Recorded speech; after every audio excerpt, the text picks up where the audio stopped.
সৃষ্টিকুলের শ্রেষ্ঠ নবী ও রাসূল হজরত মুহাম্মদ সাল্লাল্লাহু আলাইহি ওয়াসাল্লামের জন্ম ও ওফাত স্মরণে পবিত্র ঈদে মিলাদুন্নবী সাল্লাল্লাহু আলাইহি ওয়াসাল্লাম উপলক্ষে মুন্সিগঞ্জের গজারিয়ায় জশ্নে জুলুস র্যালি ও বিভিন্ন ধর্মীয় কর্মসূচির আয়োজন করা হয়েছে।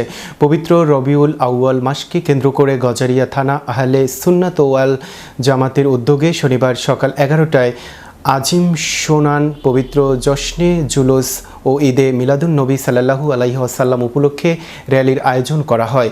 এতে কাদিরিয়া, তৈয়বিয়া, তাহিরিয়া, আলিয়া মডেল মাদ্রাসা, গজারিয়া থানা আহলে সুন্নাত ওয়াল জামাত, আঞ্জুমানের রহমানিয়া, মইনিয়া, মাইজ ভান্ডারিয়া সহ বিভিন্ন ধর্মীয় সংগঠনের নেতৃবৃন্দ ও নবীপ্রেমী মুসল্লিরা অংশগ্রহণ করেন।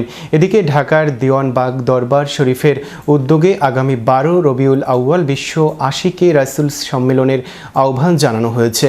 এই সম্মেলনকে ঘিরে দেশের বিভিন্ন স্থান থেকে নবীপ্রেমীদের অংশগ্রহণের প্রস্তুতি চলছে বলে আয়োজকরা জানিয়েছেন।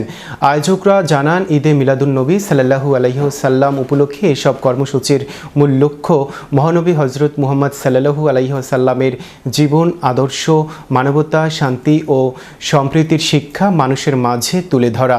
অনুষ্ঠানে উপস্থিত ছিলেন মুন্সিগঞ্জ জেলা বিএনপির আহ্বায়ক কমিটির সদস্য অধ্যাপক এ.কে.এম. গিয়াস উদ্দিন, মাওলানা হাসান ভান্ডারী, মাওলানা আনিসুর রহমান, মাওলানা নজরুল ইসলাম, হাজী সালাউদ্দিন, মাওলানা ইব্রাহিম খলিল, আব্দুল হান্নান, মাওলানা মাহবুবুর রহমান, ফিরোজ আহমেদ সহ নবী রাসূলের প্রেমিকগণ। ধর্মীয় ভাবগাম্ভীর্য, শান্তি শৃঙ্খলা ও সম্প্রীতি বজায় রেখে কর্মসূচিগুলো সফল করতে সংশ্লিষ্ট সবার সহযোগিতা কামনা করেছেন আয়োজকরা।